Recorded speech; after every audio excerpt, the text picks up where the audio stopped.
ರಾಮನಗರದ KSRTC bus ನಿಲ್ದಾಣದ ಅಂಗಡಿಗಳಿಗೆ ಹಾಗೂ ಮಳಿಗೆಗಳಿಗೆ ಬೀಗ ಜಡಿಯಲಾಗಿದೆ. ಸುಮಾರು 14 ಅಂಗಡಿ, ದ್ವಿಚಕ್ರ ವಾಹನ ಪಾರ್ಕಿಂಗ್ ಸ್ಥಳಕ್ಕೂ ಕೂಡ ಈಗ ಬೀಗ ಬಿದ್ದಿದೆ.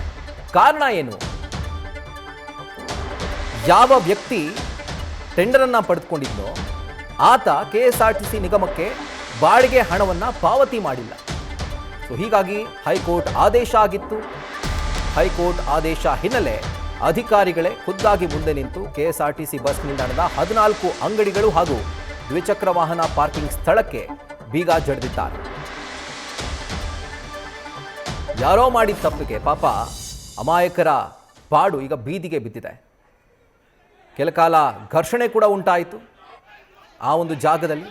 ಯಾಕಂದರೆ ದಿಢೀರಂತ ಒಂದು ಅಧಿಕಾರಿಗಳು ಅಂಗಡಿಗಳನ್ನು ಕ್ಲೋಸ್ ಮಾಡಿಸ್ತಾರೆ ಅಂತಂದರೆ ಅಂಗಡಿಯಲ್ಲಿ ವ್ಯಾಪಾರ ಮಾಡ್ತಿರೋರಿಗೆ ಯಾಕಾಗಿದು, ಏನು ಕಾರಣ, ಯಾವುದು ಕೂಡ ಹೊಳೆಯೋದಿಲ್ಲ ತತ್ಕ್ಷಣಕ್ಕೆ. ಆದರೆ ಆ ಯಾವ ವ್ಯಕ್ತಿ ಆ ಟೆಂಡರನ್ನು ಪಡೆದುಕೊಂಡಿದ್ನಲ್ಲ ಆತ ಕೆಎಸ್ಆರ್ಟಿಸಿ ನಿಗಮಕ್ಕೆ ಬಾಡಿಗೆಯನ್ನೇ ಕಟ್ಟಿಲ್ಲ. ಇವ್ರು ಬಾಡಿಗೆ ಕೊಡ್ತಾರೆ ಅವನಿಗೆ, ಆದರೆ ಆತ ಕಟ್ಟಿಲ್ಲ. ಹೀಗಾಗಿ ಅಧಿಕಾರಿಗಳು ಈ ಅಂಗಡಿ ಮಾಲೀಕರ ಒಂದು ಕೆಲಸ ಏನಿತ್ತು ಅಂದರೆ ವ್ಯಾಪಾರ ಮಾಡೋದಕ್ಕೆ ಅದಕ್ಕೆ ಅಡ್ಡಿಪಡಿಸಿ ಅಂಗಡಿಯನ್ನು ಕ್ಲೋಸ್ ಮಾಡಿದ್ದಾರೆ. ಕೆಲಕಾಲ ಅಂಗಡಿ ಮಾಲೀಕರು ಹಾಗೂ ಪೊಲೀಸ್ ಸಿಬ್ಬಂದಿಯ ನಡುವೆ ವಾಗ್ವಾದ ಏರ್ಪಟ್ಟಿತ್ತು, ಘರ್ಷಣೆ ಕೂಡ ಉಂಟಾಗಿತ್ತು. ದೃಶ್ಯಗಳಲ್ಲಿ ಗಮನಿಸ್ತಾ ಇದ್ದೀರಿ. ಸುಮಾರು 14 ಅಂಗಡಿ ಹಾಗೆ ದ್ವಿಚಕ್ರ ವಾಹನ ಪಾರ್ಕಿಂಗ್ ಲಾಟಲ್ಲೂ ಕೂಡ ಈಗ ಬೀಗ ಜಡಿಯಲಾಗಿದೆ.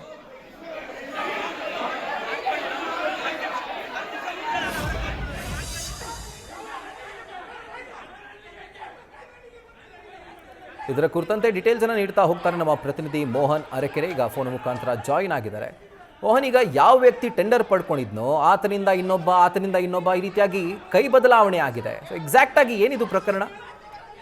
ಖಂಡಿತ ರಾಹುಲ್, ಏನೋ ಇವತ್ತು ನಡೆದಂತ ಘರ್ಷಣೆ ಇದೆ. ಈ ಒಂದು ಘರ್ಷಣೆಗೆ ಕಾರಣ ಆಗಿರ್ತಕ್ಕಂಥದ್ದು ಟೆಂಡರ್ ದಾರ ಅಂತಾನೆ ಹೇಳ್ಬೋದು. ಯಾಕೆಂತಂದ್ರೆ ಮೊದಲು ಮೂಲ ಟೆಂಡರ್ ಅನ್ನ ಪಡೆದಿದ್ದಂತವನು ಉಮೇಶ್ ಎಂಬಾತ ವ್ಯಕ್ತಿ, ಆತ ಸಬ್ ಟೆಂಡರ್ ಅನ್ನ ನಟೇಶ್ ಎಂಬಾತನಿಗೆ ಕೊಡ್ತಾನೆ. ಅದಾದ ಬಳಿಕ ನಟೇಶ್ ಮತ್ತೆ ಅಭಿಲಾಷ್ ಎಂಬಾತನಿಗೆ ಈ ಅಂಗಡಿ ಮಳಿಗೆಗಳ ಅಂದ್ರೆ ರಾಮನಗರದ ಏನು ಬಸ್ ನಿಲ್ದಾಣ ಏನಿದೆ ಈ ನಿಲ್ದಾಣದಲ್ಲಿ ಇರ್ತಕ್ಕಂಥ ಅಂಗಡಿ ಮಳಿಗೆಗಳು ಹಾಗೆ ಬೈಕ್ ಪಾರ್ಕಿಂಗ್ ಸ್ಥಳ ಏನಿದೆ ಇದನ್ನ ಟೆಂಡರ್ ಅನ್ನ ಕೊಟ್ಟಿದ್ದಾನೆ.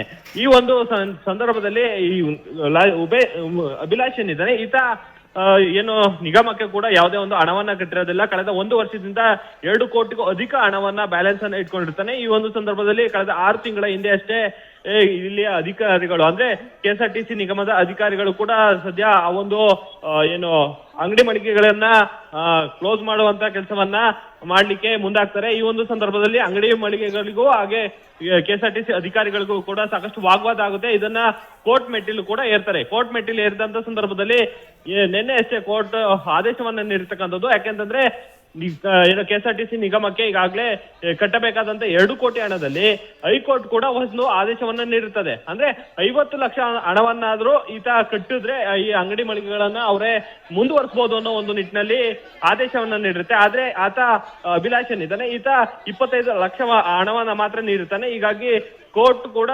ಸಂಪೂರ್ಣವಾಗಿ ಆದೇಶವನ್ನ ನೀಡಿ ಅಂಗಡಿ ಮಳಿಗೆಗಳನ್ನ ಕ್ಲೋಸ್ ಮಾಡಬೇಕು ಅನ್ನೋ ಒಂದು ನಿಟ್ಟಿನಲ್ಲಿ ಆದೇಶವನ್ನ ನೀಡುತ್ತೆ.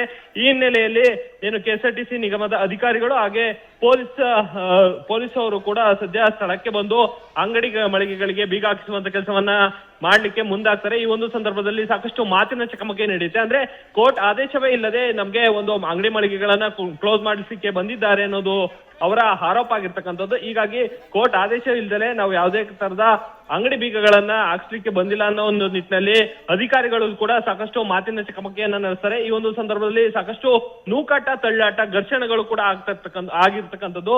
ಈ ನಿಟ್ಟಿನಲ್ಲಿ ಏನೋ ಸಂಪೂರ್ಣವಾಗಿ ಏನೋ ಮುಂದಿನ ಟೆಂಡರ್ ಆಗೋವರೆಗೂ ಅಂಗಡಿ ಮಳಿಗೆಗಳಿಗೆ ಬೀಗ ಹಾಕಿಸುವಂತ ಕೆಲಸವನ್ನ ಸದ್ಯ ಕೆಎಸ್ಆರ್ಟಿಸಿ ನಿಗಮದ ಅಧಿಕಾರಿಗಳು ಹಾಗೆ ಪೊಲೀಸರು ಕೂಡ ಮಾಡಿರ್ತಕ್ಕಂಥದ್ದು. ಸದ್ಯ ಏನೋ ಈ ಹಿನ್ನೆಲೆಯಲ್ಲಿ ಮತ್ತೆ ಕೋರ್ಟ್ ಮೆಟ್ಟಿಲೇರ್ಲಿಕ್ಕೂ ಕೂಡ ಅಂಗಡಿ ಮಳಿಗೆಗಳ ಏನೋ ಮಾಲೀಕರು ಕೂಡ ಈಗಾಗಲೇ ಮುಂದಾಗಿರ್ತಕ್ಕಂಥದ್ದು. ಹೀಗಾಗಿ ಏನು ರಾಮನಗರ ಬಸ್ ನಿಲ್ದಾಣದಲ್ಲಿ ಇರ್ತಕ್ಕಂಥ 14 ಅಂಗಡಿ ಮಳಿಗೆಗಳು ಹಾಗೆ ಬೈಕ್ ಪಾರ್ಕಿಂಗ್ ಏನಿದೆ ಇದಕ್ಕೆ ಈಗಾಗಲೇ ಸಂಪೂರ್ಣವಾಗಿ ಬೀಗ ಜಡಿಯುವ ಮೂಲಕ ಕೆಎಸ್ಆರ್ಟಿಸಿ ನಿಗಮದವರು ಕೂಡ ಕೋರ್ಟ್ ಆದೇಶವನ್ನ ಪಾಲಿಸತಕ್ಕಂಥದ್ದು. Rahul. Right Mohan, thank you ಡೀಟೇಲ್ಸ್ಗೆ. ನ್ಯೂಸ್ ಫಸ್ಟ್ ನಿರ್ಭೀತಿಯಿಂದ ನಿಮ್ಮ ಪರವಾಗಿ.